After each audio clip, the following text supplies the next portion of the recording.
What is up, everybody? We are back for episode 4 of the In Between Time podcast.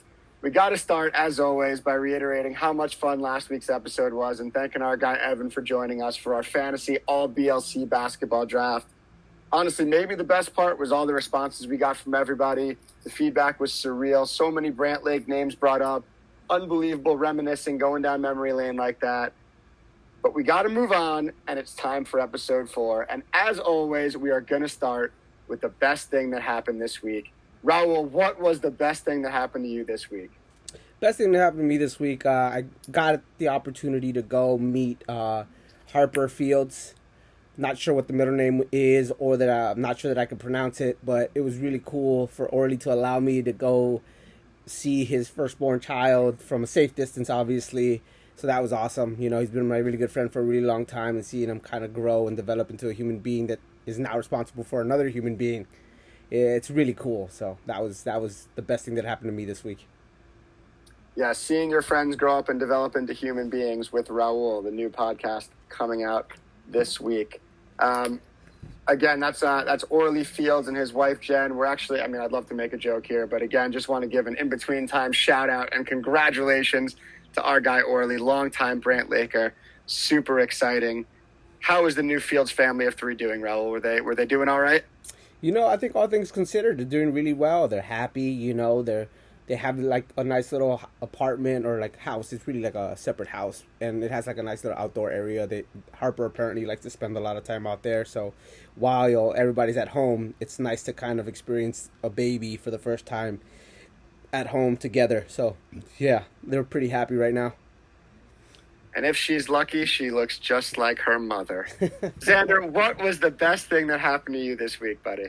Yeah, normally I would say something probably sarcastic about Raul's best thing, but that actually sounds kind of nice. So I'm happy for you, Raul, and happy for you, Orly. I think the best thing for me, speaking of Orly, was, I don't know if our listeners know this, but we usually have a production meeting of some sorts the night before, just the 3 of us, Rick K, and then the guest.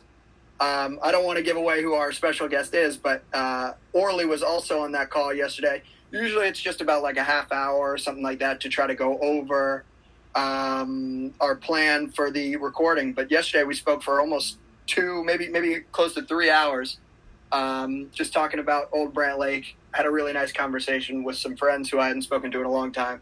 So I think for me that was the highlight of the week. Yeah, that was a lot of fun. That was a close second for me, but pales in comparison to this handlebar mustache that I've been rocking for the last few days. I had a long beard for a while. I didn't really shave. And I figured, you know what other opportunity do I have in life to look like I ride a motorcycle and belong in upstate New York? Raul, do you think that this mustache has longevity, or do you think it's got to go? Honest opinion.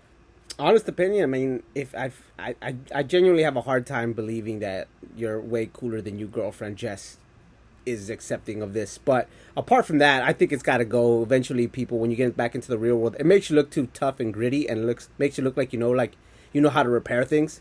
So when people start asking you to repair things, everything's gonna go out the window. It's like, how do you hold a hammer or how to use a drill? You really aren't that handy enough to kind of rock that kind of facial hair. So I think it's gonna have to go. Yeah, it's really a fake it till you make it situation, but I agree with you. Once pre-camp starts, the cover will be blown.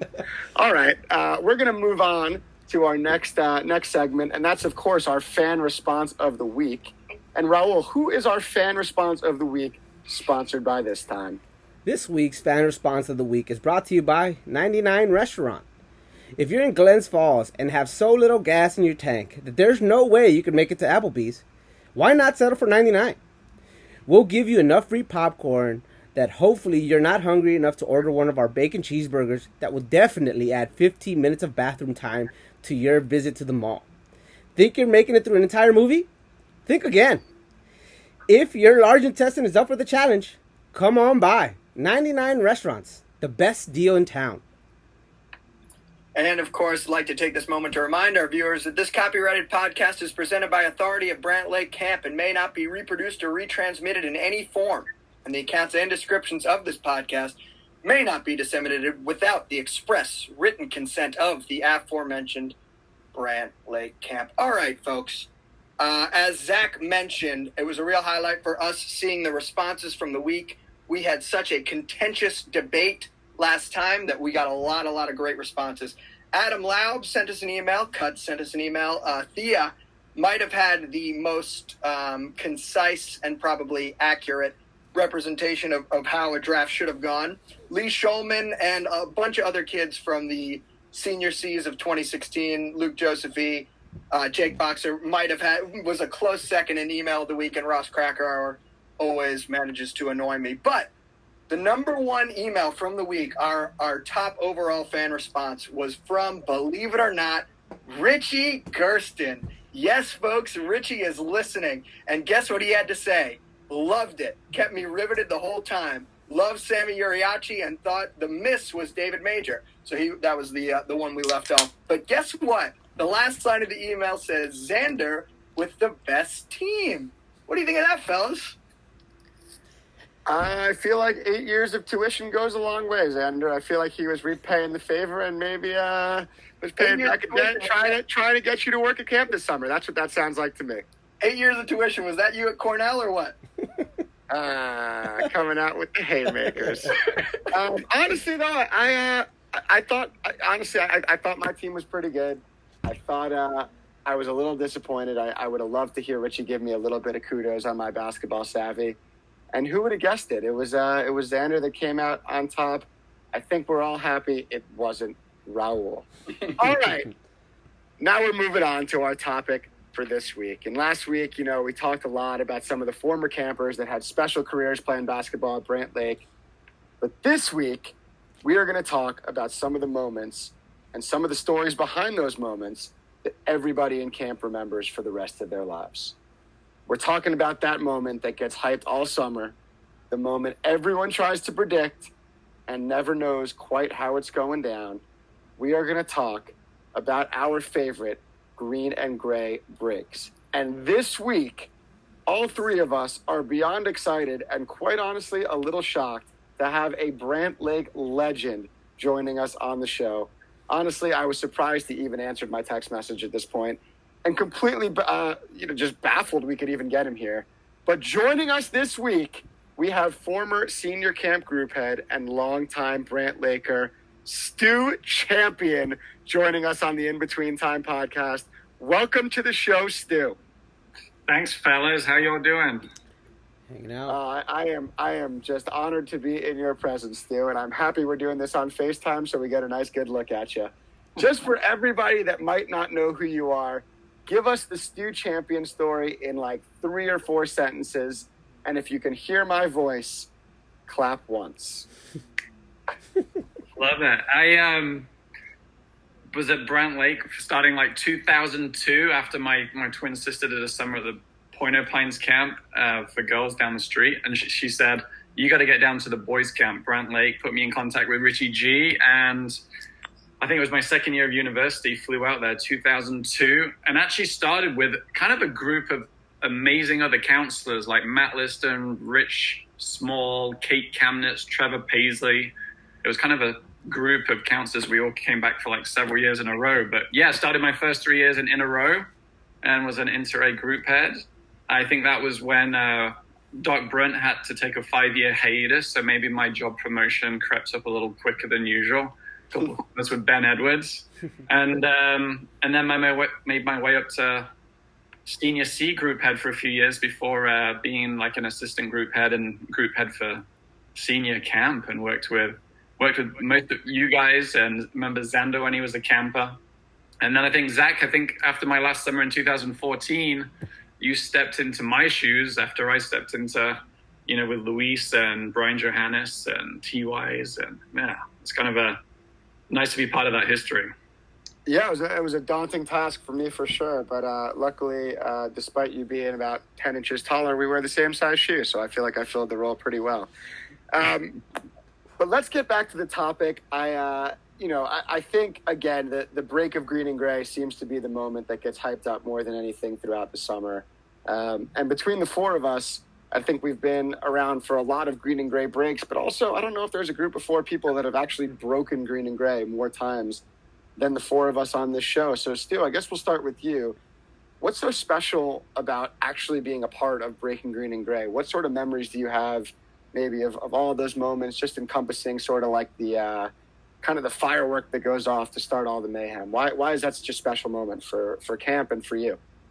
I think for my first time in 2002, experiencing the break from in a row, I wasn't quite sure about all the hype. I'd never seen a huge color war competition go down like this. So I think starting to hear the campers talking about it for days and weeks beforehand, and I was removed from the senior camp part at that point, so I didn't really know how intense it was going to be, and I've never seen anything like it. I remember in 2002 running up early morning up to the senior baseball field, and this huge hot air balloon was descending down on senior baseball field, and all the kids were running up saying Green and Gray is breaking. The bell started ringing. These senior C's started running out of everywhere, and I didn't know what was going on. I was a new counselor from overseas. And it's like, what is this madness? I guess no more selectivity in leagues for a few days. And I think after a few years, the bigger picture started to sink in that many of these campers at Brant Lake come for 6, 7, or 8 summers, and they cannot wait to be the senior season. They cannot wait to be the people breaking Green and Gray for the rest of the camp. So I just wanted to start by kind of just stating that it's there's a longevity game there. The senior C's have been waiting a long time to step into those shoes, and they've been looking forward to that for a long time. Totally. Did it surprise you that all of the NRAs totally called it and they all knew exactly when it was going to happen? No, seriously. Xander, I'm curious from your perspective. Do you remember when you were a senior C? Just the build up to kind of breaking Green and Gray, all of like the mayhem, the guesswork, the excitement, the anxiety that went into it. What was that feeling kind of like for you? Yeah, all of those things and more. And you and Stu were in charge of our group. Zach was the senior C area head, and I think Stu was pretty much running senior camp at that point. So, and you certainly helped build anticipation. We were nervous enough, and you guys didn't let us off the hook. I remember once it started getting close, the first time I remember you kind of making it seem like, oh, this is when it was going down.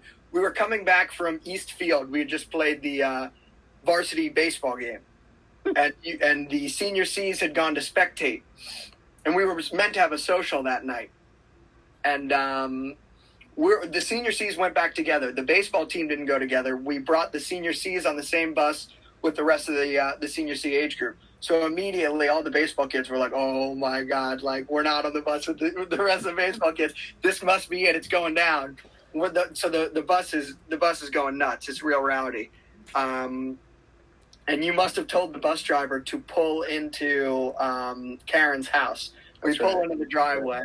And Zach looks at us. He's like, all right, Gray's on one side, Green's on the other. And we're just like, oh, my God, this is it. And he's just like, all right, who's ready for a social tonight? It was just like, oh, my goodness. That was the first time that I remember just being like, it's going to be like this until it breaks. And that must have been like July 31st. So there were tense moments from then until whenever it actually ended up breaking. Yeah, I remember that really well, and I always thought the funniest part of that, and I think we've done it a few times since, is like, what rationale is there to have the Greens and Grays sit on opposite sides of the bus? Like, clearly it makes no sense, and that wouldn't benefit anything at all. But of course, just the nerves are so high that what can you do? What are you going to not go? You're not going to start freaking out? Raul, when your first summer in the complex, I mean, you had been through a number of Green and Grays before then, but what was sort of the difference in sort of the build-up, the nerves, the tension, the excitement when you're actually in the thick of it amongst everybody who was going to take part in this actual breaking of Green and Gray? What was sort of the difference for you? Were you surprised by it? Were you excited? Were you overwhelmed by it? What was that feeling like? I think it was definitely, I was overwhelmed. And more so than overwhelmed, I was worried, because, you hear Xander talk about it. You hear a lot of these kids talk about it. And they've been there for years. Like, this is a build-up thing. And here I am, this person that has really, like, doesn't have the attachment that they do to this moment. but I could take it away from them by messing it up. And I will say this, I have been compared to another Hispanic person that has been ahead of the seas. So I've been so far as being called a fake him, but I've never gotten lost. So I haven't messed up that moment, but that's the big thing that gets me all worried, and it hasn't gone away. You know, I've been doing it for 4 years now, and it doesn't go away. You know, but that first summer in particular, I remember kind of being a little giddy myself, and even though, you know, sometimes Zach would be like, all right, I'm going to do something right now to make these seas trip up or get them riled up or get them excited, and I knew it was fake, but somehow, some way, I was also still nervous, thinking, this is going to happen right now. This could happen right now, even though I knew the answer in the moment. It was, you know, so it's very cool, and, you know, very, like, at the same time, very nerve-wracking. And for me specifically, I want these kids to have a great break, and I want to do everything in my power to make that happen. So yeah, that's for me. Yeah. Xander, jump in, man. Yeah, well, your first summer was that year in 2016, right? Your first summer with the Seas was the year that we broke it. We broke it before visiting day. Hold on, we're gonna go down that road, but I wanna go back to something Raul said about messing with the senior Seas a little bit before we actually break it, because in my opinion, you know, people think I do a good job and whatever, and Raul, but the absolute king, legend, my mentor of messing with the senior Seas is Stu Champion. So Stu, I'm wondering, like, how the idea came about. What, you know, if you have funny memories of a particular time you messed with an age group before they broke green and gray, like, where did that come from, and how are you, you know, so good at it, I guess is the question. Well, thanks for the compliment. I just think, I think for me, just knowing the senior C so well, like when you know, we've had a chance to be in the senior C group heads, and we all know it's coming. There's an energy that's building around camp, and it's getting hyped up, and everybody's surrounding the calendar all times of day trying to work out when the break's going to be. And the funny thing is, even as the senior C group head, you don't know. Like Richie and the directors keep it so close to their chest, all the campers think, you know. So they've got this sense that they think you know. So you just walk around going, this is probably going to go well. And it usually does. You know, and so you just walk around. I just remember walking through the coolest complex sometimes probably 3 or 4 days before it would break. And I'd just whisper to a few kids, hey, we need all the lights out. We need everybody in the senior clubhouse quietly, quickly, and with shoes on. And then that's it. You just tell one kid, and within like 3 minutes, all the senior C's are sitting silently with their knees shaking in the senior clubhouse. And you could just tell them, hey guys, green and gray's coming up in a few days, maybe. Make sure you get a night's sleep. And you just kind of play off that energy. And then you can just give them a little bit of feedback and say, hey, that was pretty loud. That was walking from the cool complex to the senior clubhouse. A, shouldn't take that long. 2 of you are in your underwear. Someone's in flip-flops. You know, and it's just like, that was way too loud. The senior A's and B's can hear you from up the hill. So it's just kind of get them stoked, but also get them thinking about it. And I feel like there was a couple of summers where I said, I think you guys need to hold a meeting and talk about how you want this to look and how this to go. And so they'd meet for like an hour every night at 9 o'clock. No senior A's or senior B's allowed. And they'd just sit there in the senior clubhouse, you know, with the doors closed, planning what they want it to look like.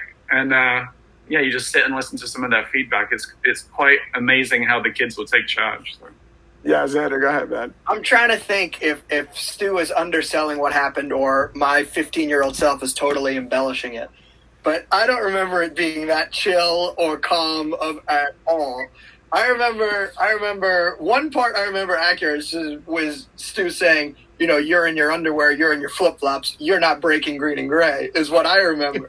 I remember Stu, yeah, we had that first maybe meeting in the clubhouse where Stu would be like, okay, everyone come in, and we'd all, you know, sneak in, rush really quickly. And I remember specifically Josh Goldstern came in just his underwear. Goldie was exclusively in his underwear. It's just like, you're a 7-year camper, 8-year camper, and you think this is how you're breaking green and gray? Congratulations, you're not breaking green and gray. That was the first time he did it. Then he sent us all back to the bunk so we could have our meeting. And he's holding his hand up because now he thinks I'm spreading lies about him.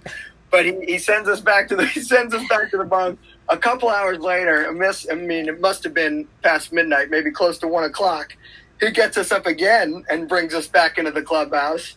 And then he's just like, I see him, Zach Cohen, Chris Riley, Jake Heine, Jake Israti, the whole group. And they got these 2 boxes. We're like, oh my God, they have the shirts. Here we go. This is real. He takes us out the back of the senior clubhouse. Across the street, we go onto the beach. We're army crawling on the beach at 1 o'clock in the morning. And then he says, hey, get up. We're going back to the bunks. So I don't know if he wants to say. I'm walking back with Chris. I was like, so what's in the box? He's like, those are your snacks. I don't know. Maybe I'm embellishing a little bit, but that's what I remember. Raul, I remember there was another one that we were sort of a part of. It was, I think it was 2017. I think that's right. And it was a similar one. We kind of told all the C's to get into the senior clubhouse. And so they get in there, and, I think it was you. You're like, hey, are you sure everybody's here? Are you certain everybody's here? How positive are you? How terrible would you feel if you, didn't have one of your senior C brothers with you to go, and he missed the break because you didn't? And they were they were certain. They were 100% sure. And we didn't counter anything. And we're talking to all of them. And maybe 10 minutes into this meeting, after we had already sort of told them that this wasn't going down, I'm almost positive it was Jordan Wells. And Jordan gets up, and he I guess he was still sleeping, and he walked into the senior clubhouse. And genuinely, he happened to be the one that was still asleep that didn't wake up. And it just played into the whole charade of, you weren't prepared, and you didn't have a plan, and you didn't wake anybody up. Oh my God, it was unbelievable. And they all felt so bad. The preparations afterwards, Stu, to your point, the meetings about how we're going to set this thing up, how we're going to make it work. I mean, Stu, do you have another, just a prank you remember with those guys? Is there one that stands out particularly? I know Xander's was hilarious across the street. Yeah, I think that was one of the funny ones I remember about taking those boxes down to the waterfront, and then when they think they're getting their green and gray shirts, it was actually that year's senior Bs. It was 2012, but it was the 2013 senior B shirts to hand out. So we emptied those boxes and just put some snacks in there for them, and just a little prop or two goes a long way. But yeah, I feel like every year it's a different group, and I think why it works so well is the campus so well. When I started in 2002, and it's the summer with Henry Rubin's age group, Greg Wiseman, Alex Hoberman, Sam Fife, Bradley Israti, those kids. I ended up being their senior C group head, so I knew them for 4 or 5 summers before I was their senior C group head. And you just know them. You know them individually. You've spent summers and summers with them on all different playing fields. And you just feel the energy of the sense of the group. That group, I think it was the senior C group of 2006, there was 50 senior Cs, maybe the largest group of senior Cs in Brant Lake history. And before that summer, we had to expand the coolest complex just to accommodate them. And it just is like a testament to how they interacted within their age group, that every camper came back. 50 kids strong in senior Cs. That was quite amazing. So just going off of their energy and putting some trust in them, saying, hey, grabbing a few other counselors or key area heads and saying, we can play a few practical jokes or mess around with the senior Cs a little bit tonight because they're itching to break green and gray. Half of them are going to say, nah, it's not tonight. Like Xander with your group, I could hear the chatter. I'm just silent and everybody's following. And, Zach's bringing up the rear and a kid saying, nah, it's not tonight. Nah, it's too soon. And then another kid saying, no, it could be. No, it seriously could be. And everyone is just dead silent and nervous. It's just, you can't really recreate that. Every summer's a bit different. Yeah, I want to go to Raul. His story's pretty special because the first one that he was a part of breaking was that kind of legendary early break in 2016. So I'm curious about everybody's kind of first involvement in actually breaking green and gray. But Raul in particular, just because it was so early in the summer and it was so out of nowhere, do you remember kind of the details, how that all went down? What was that day like? What was the feel? I mean, tell us the story from your perspective of kind of how that, mid-July break went down.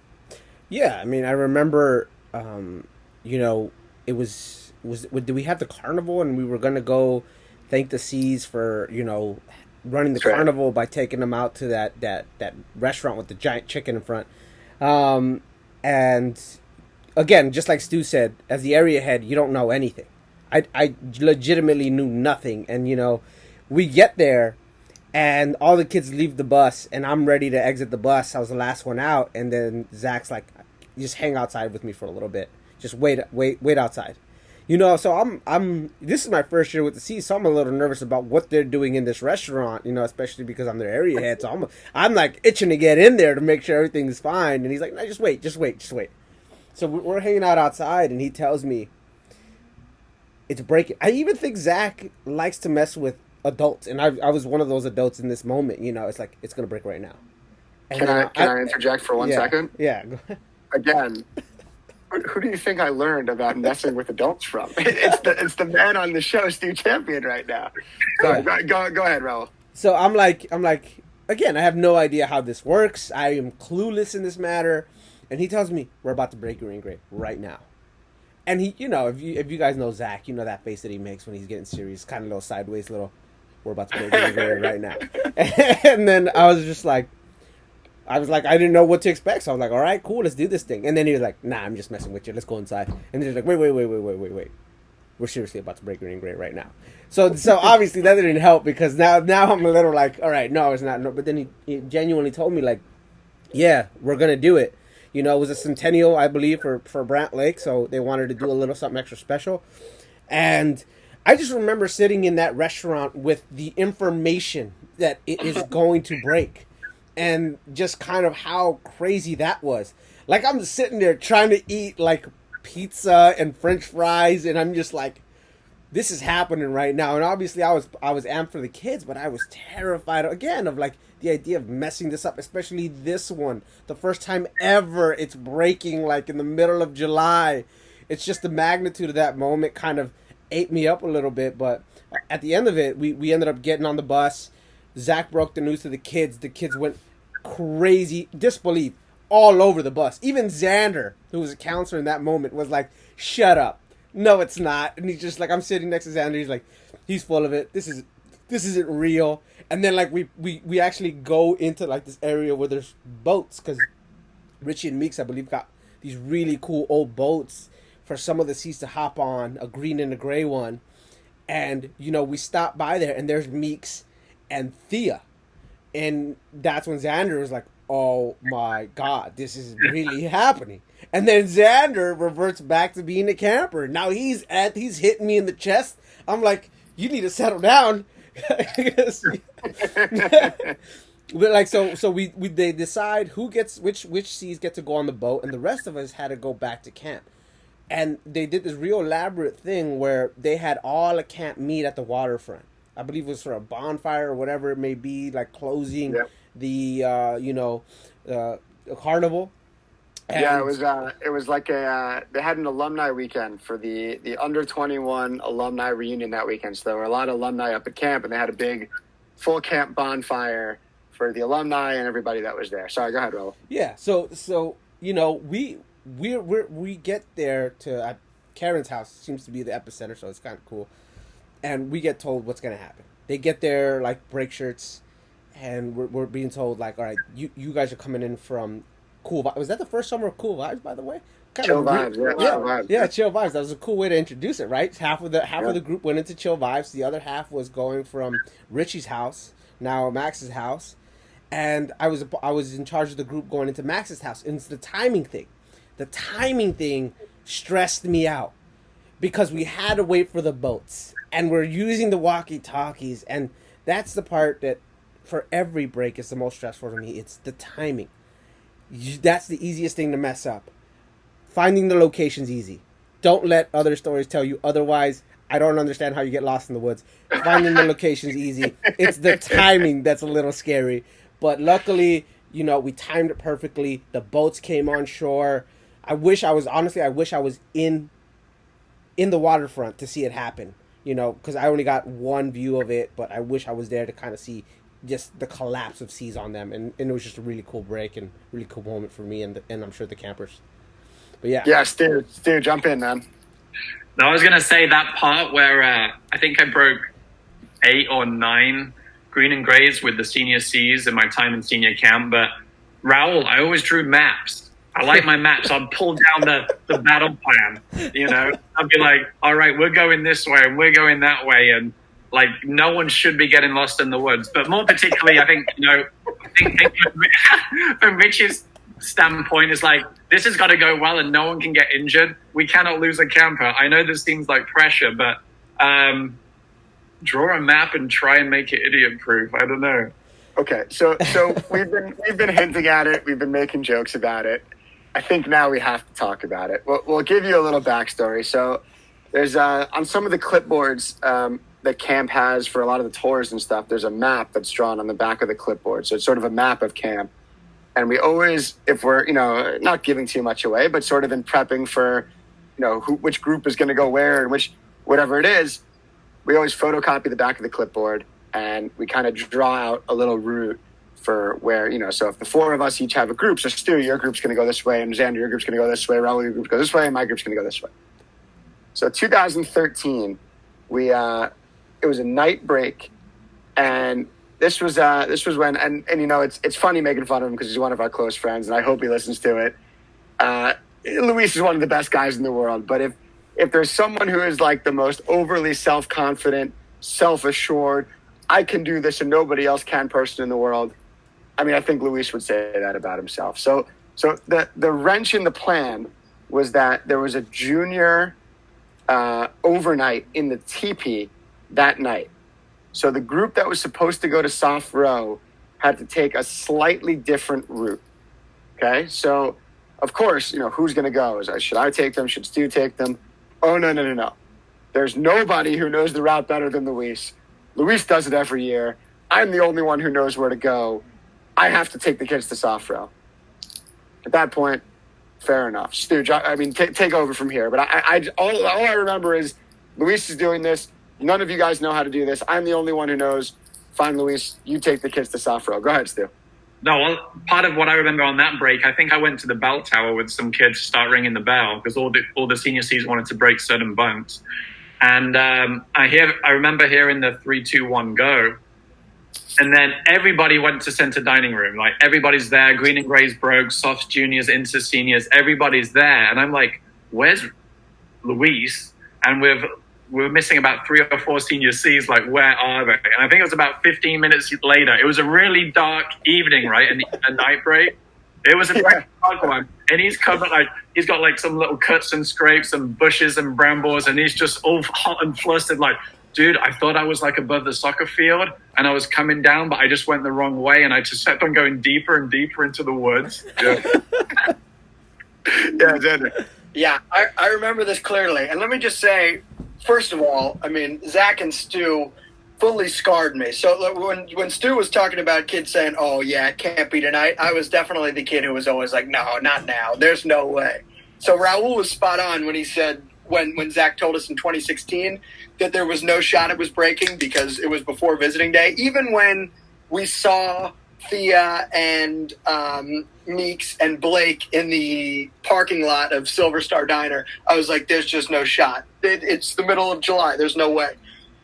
So in 2013, that was my CIT year. We were coming back from dinner and a movie because they wanted us out of camp as CITs. They didn't want us to, I don't know, mess with the break because, we're a group that would be up later. So maybe we would see it before it happens and might interfere with it. So they took us out of camp. And again, it was July 31st, I'm pretty sure. So it was before August, so we didn't think there was any shot that it was going to break. And we pull into, again, Karen's parking lot, Karen's driveway. And Moo tells us, he's just like, all right, guys, they're breaking green and gray right now, so we can't go back into camp. We're just like, Moo, come on, dude. We're 16 years old. Like, this isn't going to work. Stop it. Knock it off. Take us back to camp. This isn't funny. We want to go back. You're as cool as a cucumber too, you know? It's like, I don't know what you guys want me to tell you. I have better things to do than make jokes at your expense. Trust me, they're breaking green and gray. We can't go back to camp right now. It's like, Moon, knock it off. And then we see Luis. I swear to God, we see Luis come out and down. I see Luis in the driveway. I was just like, Luis is right there. There's no way they're breaking green and gray. And then I swear to God, he runs back into the woods. 30 seconds later, we hear the first firework. We're like, oh, it's on. And then when we went to the complex later, we had seen that 8 years of anticipation for all these kids had been ruined, and Luis had botched it for all these campers. So yeah, I remember, James Grad and like Reed Alper like came out of the woods having completely lost the UFC fight with the bushes and the branches. But I remember my route that year was like by the long jump pit. So we were waiting, and I had the walkie-talkie. So everyone has the walkie-talkie. Each group has a walkie-talkie just to kind of coordinate everything. And I'll never forget. I mean, I'm dating myself with the Blair Witch Project, but like, I guess Luis, when he was kind of running through the woods, he must have kept his thumb on the walkie-talkie button. So all you would hear is just, we need 5 more minutes. I don't know where we are. And running through the woods. I mean, I was scared for the kids, but honestly, it was one of the funniest things I've ever heard in my entire life. Yeah, Raul, go ahead. It's like everybody's kind of connecting to this story. You guys were all in senior camp, or, he was a CIT. I had no connection to senior camp at this moment. But when you guys said that there was a night out in the teepee, that was my connection to this story. Because I remember it was not my night to go to the teepee. I had done the teepee twice that summer. And Max, I remember this moment vividly. We're watching, my favorite evening activity with the juniors is PJ movie night. We're watching the movie. I'm having a great time. I'm like, all right, after this, we're going to get some sleep. I'm exhausted.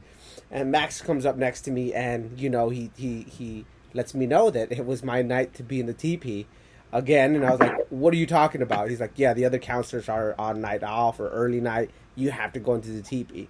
So, it's not the best for my back, so I wasn't the happiest camper.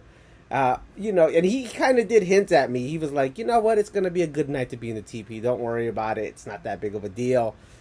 You might not even be there for that long. And I had no idea what that meant. I was like, oh, man, I was just furious for one extra night in the teepee. But I was that group that potentially made Luis go off course and end up somewhere behind, I don't know where exactly. I just don't know how you get lost in the woods. I guess it was really dark. Yeah, Stu. Raul, you cannot take any responsibility for Luis's lack of direction. That is. Yeah, I also want to say I always thought, and then we'll move on to something else. But I always thought that like the easiest solution just would have been like, oh, it's supposed to rain tonight. Sorry, bunk 12, you can't have an overnight. Like you could have made a million reasons up why you couldn't have an overnight that night, and like it would have been fun. Anyway. Moving on, I'm curious. I mean, Raul, we talked about your first break, 2016. So, Stu, I want to hear the story. The first one that you were sort of integrally involved in planning, executing. The first time you broke green and gray. Give us the story. Yeah, this was summer 2005. So it was campers such as Jake Heine, Chad Stark, Wyatt Tishner, Jason Lerner, Sonny Gold, this age group, where it was my first year in senior camp, so it was a little intimidating. I think that was Skylar Nichols' age group too. Yeah. And I was living down there in the coolest complex with them as maybe a 24-year-old counselor, now in charge of the senior Cs and going to prepare the first green and gray, and working with like an assistant group head and working with like Brian Johannes. I think Muskie was there at that point, Eric Reese. I had a lot of help. I think I had a lot of peers to help me with that one. But again, like getting to know the campers, Raul creating a map. I'm going to draw some maps for you next summer. But it was one of those summers. It was maybe that year. Correct me if I'm wrong. I think it was that year. It was a really early morning break.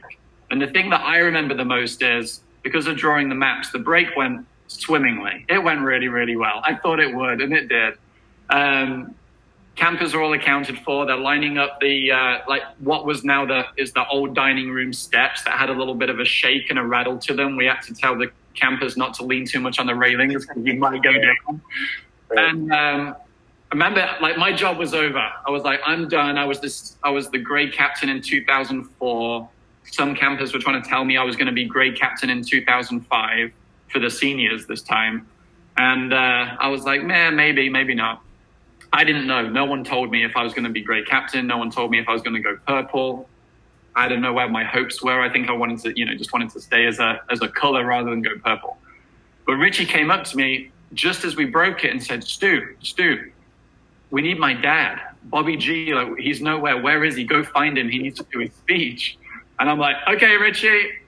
So I jumped in the closest golf cart. It's probably Uncle Merle's. He always left the key in there, and he's not moving anywhere fast, So I'm like, Merle won't even miss the golf cart missing. So I jump in the golf cart, head down to Bobby G's house. I'm like, Bobby G, green and gray broke. Bobby G, you down here? You in your house? Like, check upstairs, nobody. So I go around to the lakeside underneath. And I know the bathrooms are down there, but it's a mirror glass. And I'm like, Bobby, no answer. So I slide the door open, and there he is, 80-something, maybe 88, 89 years old, sitting on the toilet reading the the Wall Street Journal or something. Probably the USA Today, because that was all over the place. I'm like, Bobby, and he's just looking at me above the newspaper now. Bobby, green and gray broke. We need you to do your speech. I'll be right there, my boy. Keep that golf cart running. So I ran him up to the dining room, and he doesn't miss a beat. Delivers his traditional green and gray speech about competitive, appropriate competition, and we both need each team to have this competition, and how we hold ourselves when we're winning and losing. Great speech. And Richie looks over to me and he's like, Stu, good job for getting my dad. And I'm just thinking, Richie, you have no idea I just saw your dad on the toilet, reading the newspaper. About 3 minutes ago, my life has changed forever. Oh man, what an introduction to breaking green and gray. Did you think you were gonna have to? I don't know. I mean, I hope you didn't think you were gonna have to repeat the grab Bobby from his house every year sort of tactic with the golf cart. But Xander, out of curiosity, your first break as a counselor versus breaking it as a senior C. Are you really gonna make me go after the Bobby G taking a dump story? There's no one to follow that. Someone's got to do it. Xander, what was it like as a camper when you finally got to break green and gray? Do you remember the feeling? Do you remember how excited you were? Tell us about it. Yeah. A couple of things. When we first broke it when I was a camper, what I remember most is, I mean, you feel the pressure, and you feel the pressure as a counselor, as Raul said. I think that's what's like kind of most exciting about it. I think that's like kind of the coolest thing, because there's nothing like, 7 or 8 years of anticipation for something like that. There's no way you can recreate that. There's nothing else in your life that's going to have that kind of thing that you've been watching every year and know at one point you're going to get to be a part of it. So I think that's always been the coolest bit for me. And just as a counselor, I remember, because I was there for Raul's first break as a counselor, because I was in that group, and we were both together. He was, had his hand on the walkie-talkie. He was telling us to go from the lake house. And I was with the kids, holding them, waiting for Raul's signal, getting ready to tell them to go. And I remember I had my hand on, Ben Singer's chest, kind of holding him back and waiting. And I just was focused on Raul and focused on the moment. But what I remember was how quickly Ben Singer's heart was beating. I was just like, oh my, I kind of looked at him and gave him a smile. I'm like, you good, dude? He was freaking out. And that was what was so exciting, because that kind of reminded you, because you're sort of in the moment. You're like, all right, you don't want to screw it up for the kids. Make sure you're taking this seriously. But then I got my hand on his chest, and I remember what it was like when I was, a camper, and how amped up we were and excited. Because, a lot of times, you're excited for the break, but sometimes you just think, all right, well, I'm excited for green and gray. You don't realize how exciting the break is itself. And I think that moment really reminded me.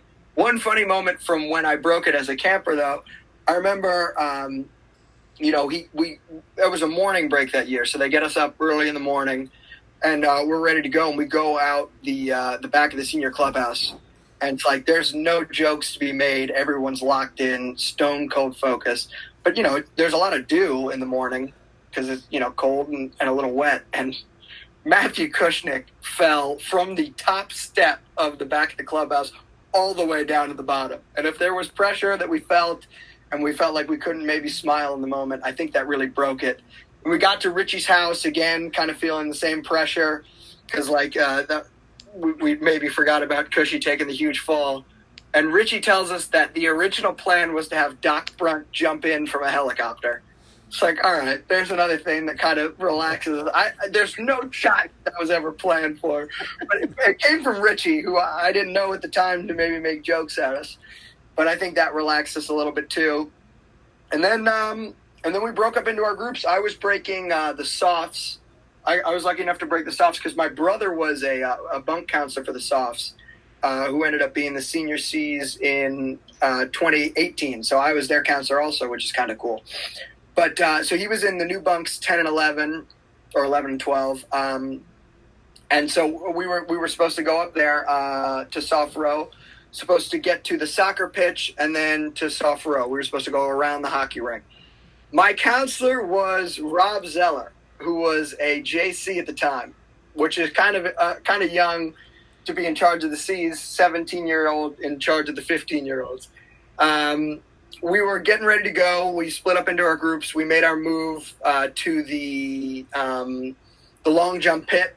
It's like, all right, so you're supposed to go around those trees, around the hockey rink, up to the soccer pitch. We thought maybe it might be quicker if we went up right next to in a row. And of course, that's the group where everyone's set their alarm for 5:45, just waiting to catch the senior Cs. And I quickly remember it was Harrison Berger sprinting up with his entire bunk, because I guess they were inner A's or inner B's, before we even made it to the soccer pitch. So we knew we'd botched the break early, which kind of also was another thing that allowed us to relax a little bit before we finally made it into 10 and 11, or 11 and 12. So I should have told this story earlier. I completely forgot about it, but you talking about, holding Ben Singer back and him freaking out just reminded me. This is among the greatest prank stories that I can possibly remember, because it was specifically about one person. I hope most of you listening know who Noah Orlevich is. He was a senior C in 2018. So of all of the years of people coming to camp and, being just, diehard, bleed green and gray Brant Lakers, and so excited for green and gray. And I don't know if anyone sort of quite compares to Noah. And, he was a senior C 2 years after we broke green and gray early. And so there was always sort of that, could this happen again? Is this maybe going to happen again?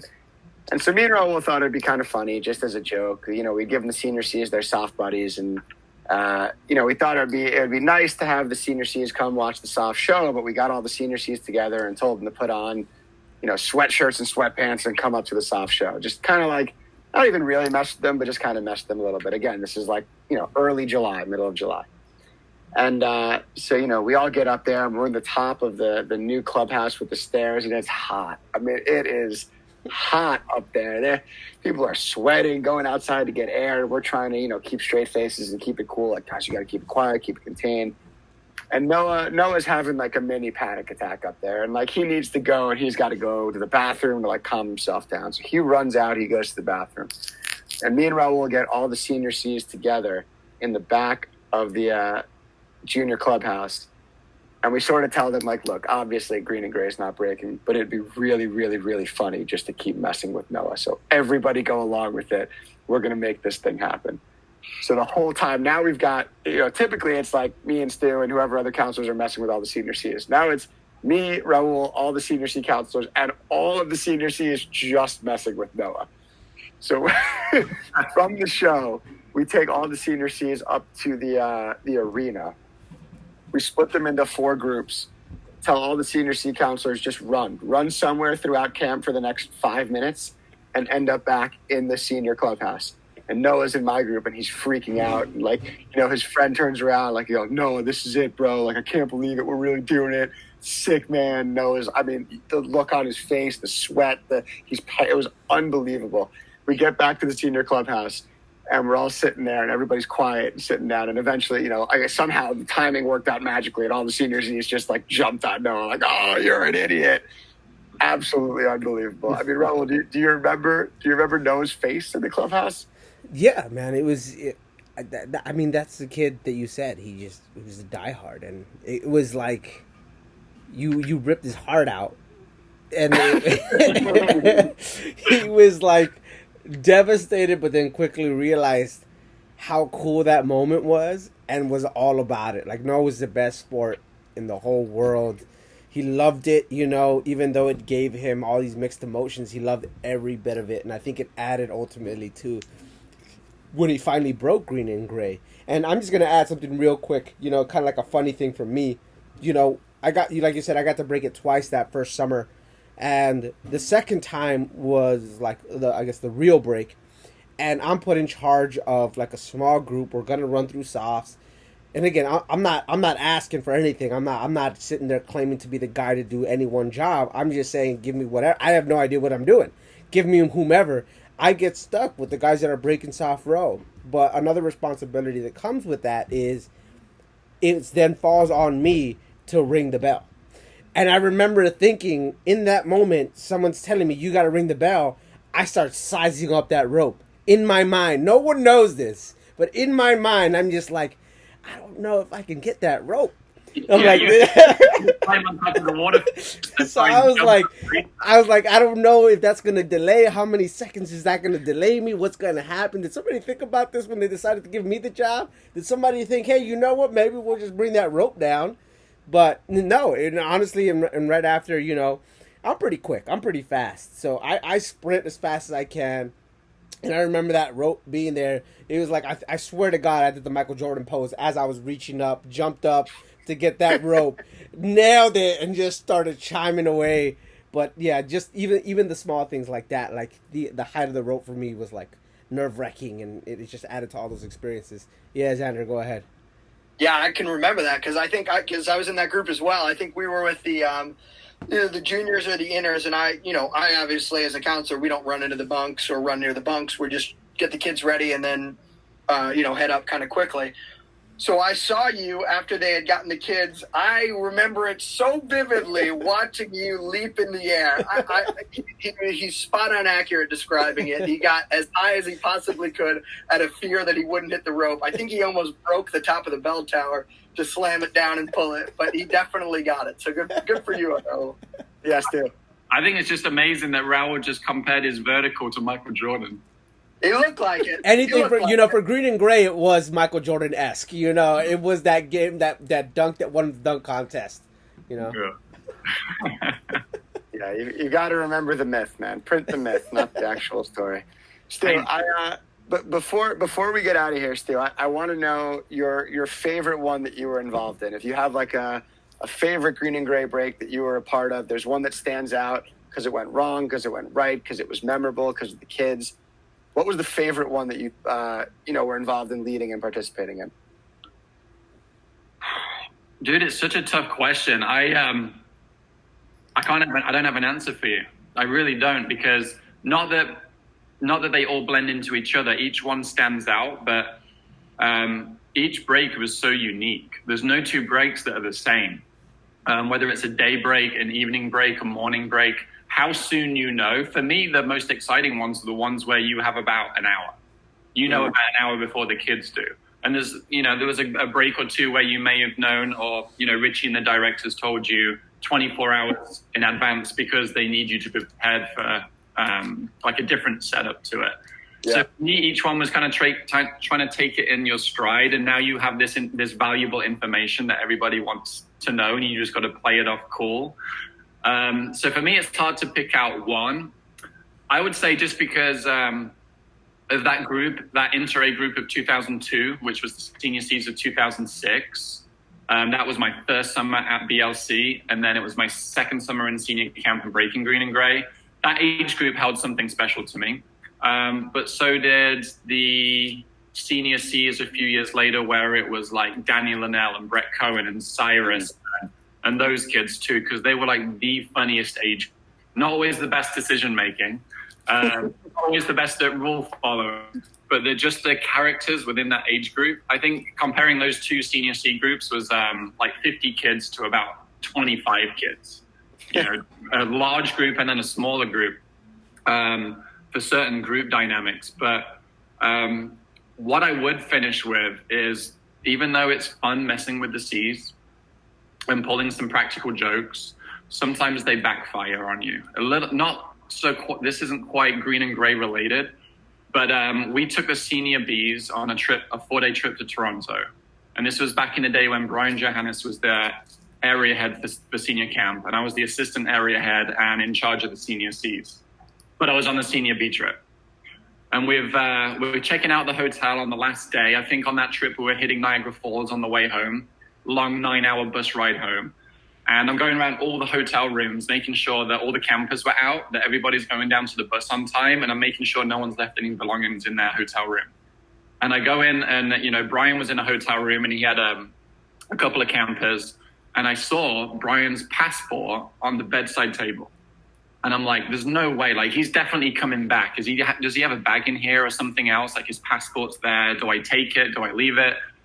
But nothing else was in the room, so I just put it in my back pocket and just let it go. Just didn't tell him. I just had his passport and hit him in my back pocket and just kept it there for a while.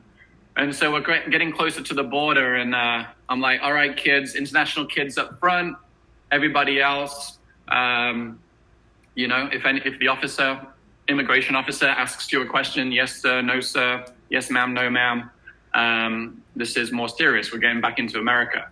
And Brian is panicking. He has this look on his face, checking out his pockets. I think he checked his bag 5 or 6 times. And on this trip, Greg Wiseman was the money man. He was like Brian's money man. And he's like, Greg, check all the bags. I'm looking for my passport. He was trying to play it off really, really cool. Stu, can I just interject quickly? How old was Greg Wiseman at the time?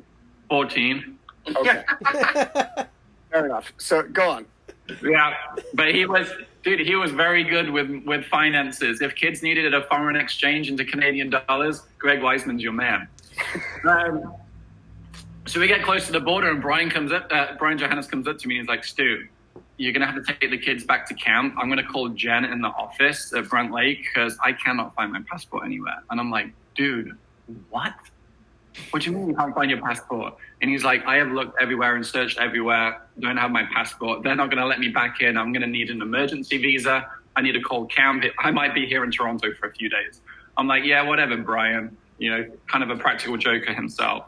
So I text Jen Gillette just saying, hey, Brian's going to call you. I have his passport. Don't tell him. Just go along with it. And we get to that point where Brian's getting off the bus. I'm going through security and immigration. All the campers have all their passports. Everything's good. Brian's like, all right, Brian, see you later. And I pull the passport out of my back pocket and give it to him. And he's like, are you kidding me? This is my practical jokes turned bad. I think we had another 4 or 5 weeks of camp left at that point. And it wasn't the most enjoyable 4 or 5 weeks of my senior camp life because I had to do all the jobs that no one else wanted to do. And Brian definitely was it worth it for that. So yeah, I would do it time and time again. But of course you would. Of course you would. No, I think the practical jokes partially, honestly, are what makes senior camp kind of great, and really what make the build up to green and gray really great. I mean, the Noah one stands out. Obviously, messing with Xander's group, bringing them across the street is hilarious. And really, just like anytime you walk down to the complex, you like look the kids in the eye and everybody starts panicking. I mean, Raul, you know this better than anybody, right? You kind of walk into the room and you get a group of like 40 senior Cs who are just waiting for that moment where somebody says, hey, let's go do it. Yeah. You know? Yeah, no, for sure. Yeah, it's like you walk across the turf and turn the lights off at 10 p.m. and send the senior Bs to bed a little bit early because it's been a long day. And then you walk in and you tell the senior Cs, turf lights are out, guys, let's get an early night. And they'll be like, what? And I'm like, yeah, that's it. Early night. See you later. And that's it. And just walk away. Just let it stew a little bit. Oh, it's so good. I'll end on a story of my own just because it involves Brian Johannes and it seems like it makes sense. He was the senior camp group head when I was a camper. And he did a pretty good job messing with us too. So my green and gray break was the last fake break before this past summer. So it was 2003. He he brought us all into the senior clubhouse before dinner and told us to get in, order of the number of years you had been at camp. And so, we're all freaking out. Whatever number of years, do you have a brother, whatever it is. And kind of looks at us and is like, all right, time to go to dinner. Come on, man. So we go up the hill, we go to dinner. And I would venture to say that in all of my years at camp as a counselor, camper, group head, key staff, any of it, that was probably the worst behaved that an age group has ever been at a meal that I've ever experienced. I mean, we were bad. We were really poorly behaved. Yeah. And so then we I guess the next day, I don't remember what it was. Maybe it was like after lunch or something like that. Maybe after dinner, we got brought to the arena to play dodgeball, which seemed a little sketchy. And then we got taken to Karen's house. So we go to Karen's house, we get there, and Brian, in like the most, even-keeled, straight-faced in the world, like, you guys what do you think? We're doing green and gray? We got to plan the carnival, you idiots. So we're like, spend an hour planning the carnival. Okay. So now we finish planning the carnival, we have ice cream at Karen's, and gets us all in. All right, guys, so before we go back to camp, we got to get you guys inside so you can get your costumes on so you guys can break green and gray. What? Just like hey, go inside, just like that. I'm like, he's full of it, whatever. We go back inside, and there are all the costumes. Like, oh my God, this is it. This is the moment. Okay. So we get the costumes on, and I think everyone kind of has an idea of sort of how it goes down. You get split into whatever number of groups, and then you go to different areas of camp, and then it kind of all happens. Yeah. So we get split into our groups, and Brian he sends the first, half of the groups. And he brings the next half of the groups in, and I happen to be in that second half. And he says, all right, guys, so about 10 minutes after they fake break it, you guys are going to really break it. So you just got to hang tight behind your bunk in your spot. And as the kids are coming back, the bell will ring again, and you guys really do it. What is going on? So half of our group didn't know they were fake breaking green and gray. We go up to our spot. We're behind, I think, what's now bunk 9. And, my friend must have peed like 1,600 times in the time we got there to the time it broke. But I remember the craziest feeling was hearing the bell ring, hearing everybody go nuts. Everybody's at the dining room, and we kind of just had to wait there and wait. And I guess, there was a banner, fake break or whatever. And as the kids are coming back down soft row, we all kind of ran back out. And then it was green and gray. And that was among the crazy. For me, granted, biased for sure. I was a senior C. That was the craziest break that I've ever been a part of. Stu, do you remember that one? You were there for that. Yeah. When was that, 2003? Yeah. Yeah, and we got up to the dining room, and it was like, not yet, or something like that. So we're all like, almost like dejected and walking back to the cabins. And then all of a sudden it breaks again. We're like, what? I think that was the only fake break I remember. I don't ever remember leading a fake break. Yeah, that was it until this year. And then this year, obviously, with the helicopter was one of the craziest ones I can remember. I think that's where we got to leave it. Xander, anything you want to add, a story you want to tell, or you think that kind of does it? Any last words of wisdom for us here? I would say, if you'd asked me the question you asked Stu about your favorite break that you were a part of, I think for me, it was that first one that we did in July. Because you always, imagine that you're going to break it once. When you're a camper, you're like, I'm going to get to break green and gray. That's the goal. You never think that you're going to get to break it twice. And so just the first time that I got to break it again, and just the fact that, we broke it in July or before visiting day, and there was just, it was the most shocking thing. I said that, you and Stu scarred me. And Raul said that I didn't believe it. I certainly didn't believe it. And there was no other reason why those people would have been, why Blake and Thea and Meeks would have been at the Silver Star Diner. But that shocked everyone in camp, including myself. So I don't know that we'll ever do it better than that one. Yeah. Is that your favorite, Raul?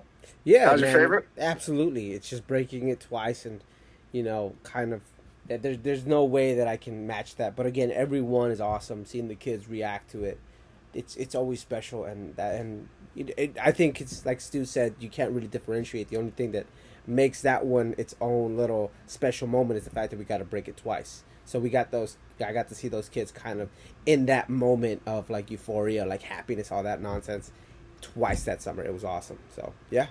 Yeah, Stu, last word, man.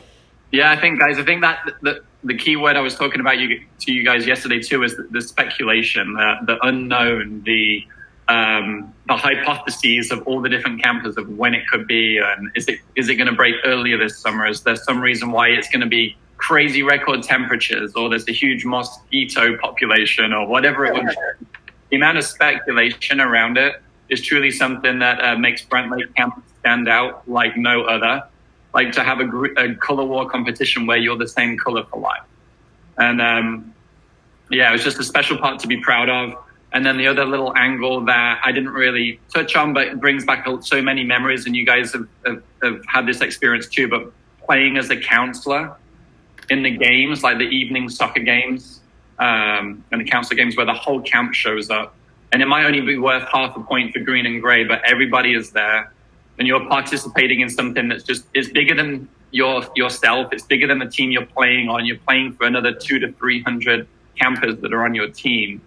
And I've never been part of something else like that, even after playing multiple college sports and things like that. So, Zach, I did have a closing question for you, because that summer 2003, I was still an counselor, and I didn't know you. I hadn't met you. I'd heard of some of the senior C names, but I remember being on center basketball court towards the end of the summer, must have been after green and gray, and they were doing all the awards, and they announced that you were going to be camper of the year. And I'm like, I don't know who Zach Cohen is, but the way he walked across the basketball court to receive his award in the most chill style, like maybe of course it was me. I knew I could see this one coming.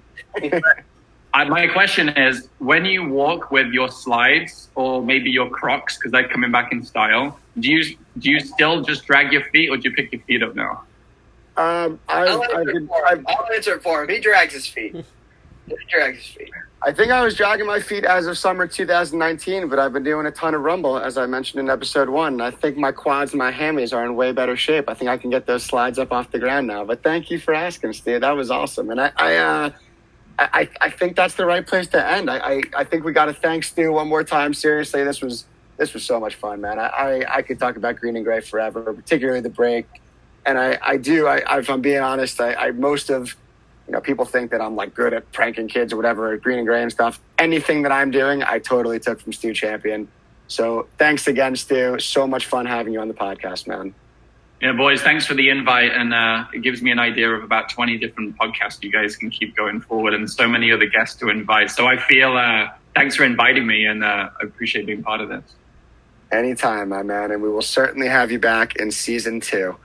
But moving on, it is time for everyone's favorite part of the show, Xander Furman's top 10 of the week. Xander, what do you have for us this week, buddy? All right, folks. We had a green and gray break themed podcast. I figured it was only fitting to have a green and gray themed podcast top 10. Rick, can we get some podcast top 10 music, please? No, still not in the budget. All right. Number 10, what would you do if it didn't break? Number 9, it can't break on the 3rd. The Inders have a Gaga tournament at Echo. Number 8, you know it really just depends on the weather, right? Number 7, it has to start on that Thursday morning. It always starts on Thursday.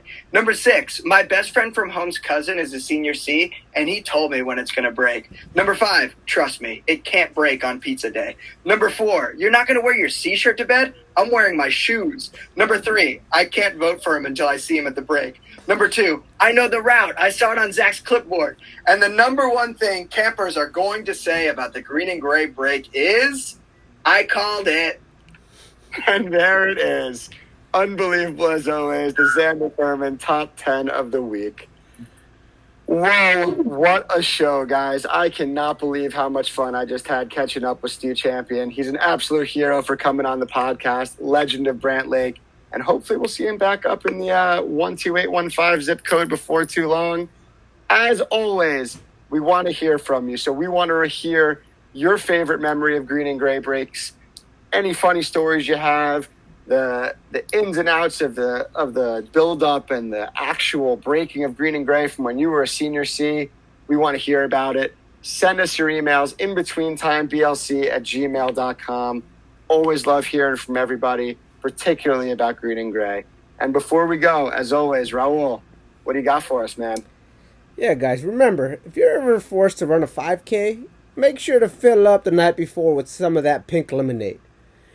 Best case scenario, it gives you that little extra energy you need to get past that finish line. Worst case scenario, it makes you cramp up like crazy, but makes it look like you gave forth a ton of effort. And I feel like we've given enough effort for this podcast. So for all three of us, prime time is over. You missed your chance to shower, and you cannot get water from the health center. Get in your bunks, and we'll see you next time on the In Between Time podcast. I'm in senior camp.